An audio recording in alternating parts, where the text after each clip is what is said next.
जिस घर में चूल्हा जल रहा हो उससे लड़ाई मत करो, वरना भूख तुम्हारे हिस्से में भी आएगी। आज ये कहावत अमेरिकी राष्ट्रपति डोनाल्ड ट्रंप पर बिल्कुल फिट बैठ रही, क्योंकि उन्होंने भारत, वो देश जो दुनिया की सबसे तेज बढ़ती अर्थव्यवस्था से सीधा टकराव मोल ले लिया है। 25% का टैरिफ, रूस के साथ व्यापार पर जुर्माना और भारत की इकोनॉमी को डेड बताने वाला बयान, ट्रंप ने मानो एक साथ कई मोर्चे खोल दिए। लेकिन अब कहानी में ट्विस्ट आ गया, क्योंकि ट्रंप के खिलाफ खुलकर बोल रहा है कनाडा का एक दिग्गज कारोबारी और नेता, जो साफ कह रहा है कि भारत से झगड़ा ट्रंप की सबसे बड़ी गलती है।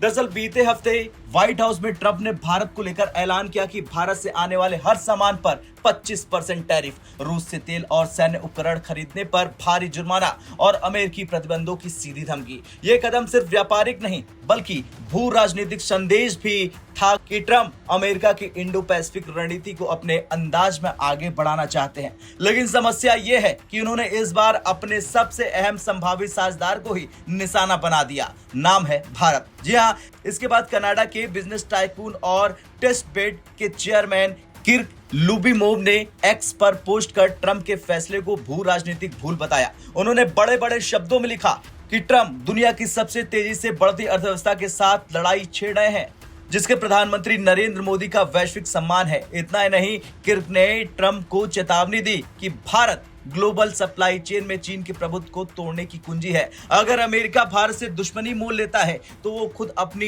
एशियाई स्ट्रेटजी को कमजोर कर लेगा। उन्होंने सलाह भी दी कि भारत को कील हथौड़े से मत मारो, कनाडा और भारत के साथ मिलकर प्राकृतिक संसाधनों और मैन्युफैक्चरिंग को मजबूत करो, क्योंकि अमेरिका खुद 50 सेंट का टूथब्रश बनाने नहीं जा रहा। भारत आज सिर्फ एक मार्केट नहीं बल्कि एक ग्लोबल ग्रोथ इंजन है। विश्व की सबसे तेजी से बढ़ती प्रमुख अर्थव्यवस्था, निकट भविष्य में तीसरी सबसे बड़ी इकोनॉमी बनने के राह पर, ग्लोबल ग्रोथ में 16% का योगदान है। तो वहीं भारत के वाणिज्य मंत्री पीयूष गोयल ने संसद में ट्रंप के बयान का जवाब देते हुए कहा कि भारत कमजोर 5 देशों से निकलकर ग्लोबल ग्रोथ इंजन बना है और हम पीछे हटने वाले नहीं हैं।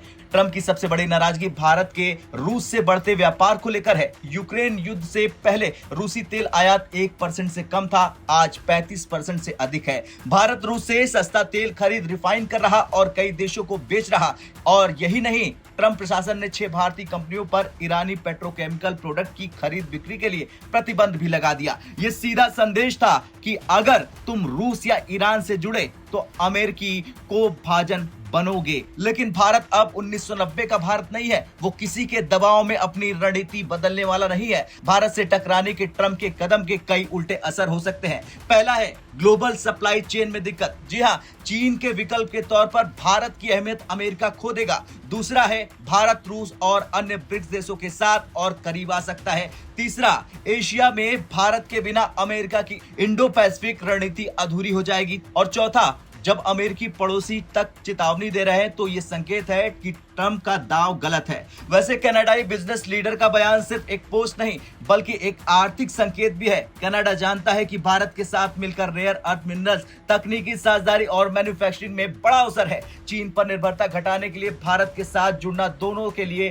फायदेमंद होगा। अगर कनाडा और भारत की नजदीकी बढ़ती है तो ट्रंप की टैरिफ पॉलिसी अमेरिका को आर्थिक रूप से अलग थलग कर सकती है। भारत के लिए यह मौका है कि अमेरिका के दबाव के बावजूद अपनी स्वतंत्र विदेश नीति को दिखाने का, रूस और ब्रिक्स के साथ साझेदारी मजबूत करने का और कनाडा जैसे देशों के साथ आर्थिक गठबंधन बनाने का। कुल मिलाकर भारत ने संकेत साफ कर दिया है कि हम किसी के इशारे पर नहीं चलेंगे। हमारी प्राथमिकता हमारी जनता और हमारी अर्थव्यवस्था है। हालांकि ट्रंप सोचते हैं कि टैरिफ और पेनाल्टी से भारत झुक जाएगा, लेकिन हकीकत यह है कि भारत आज उस मुकाम पर है जहां वो दबाव को डील में बदल देता है। और कनाडा का यह सार्वजनिक समर्थन इस बात का पक्का सबूत है कि दुनिया के बड़े खिलाड़ी समझते हैं कि भारत से टकराना खुद को नुकसान देना है। खैर, जिस कुएं में पानी पीना हो उसमें पत्थर नहीं फेंका करते। ट्रंप ने शायद ये भूल कर दी, लेकिन अब जब कनाडा भी भारत के साथ खड़ा हो गया है तो उन्हें ये कड़वा सच जल्द समझ में आ जाएगा कि भारत से झगड़ा महंगा पड़ता है। ब्यूरो रिपोर्ट, भारत तक।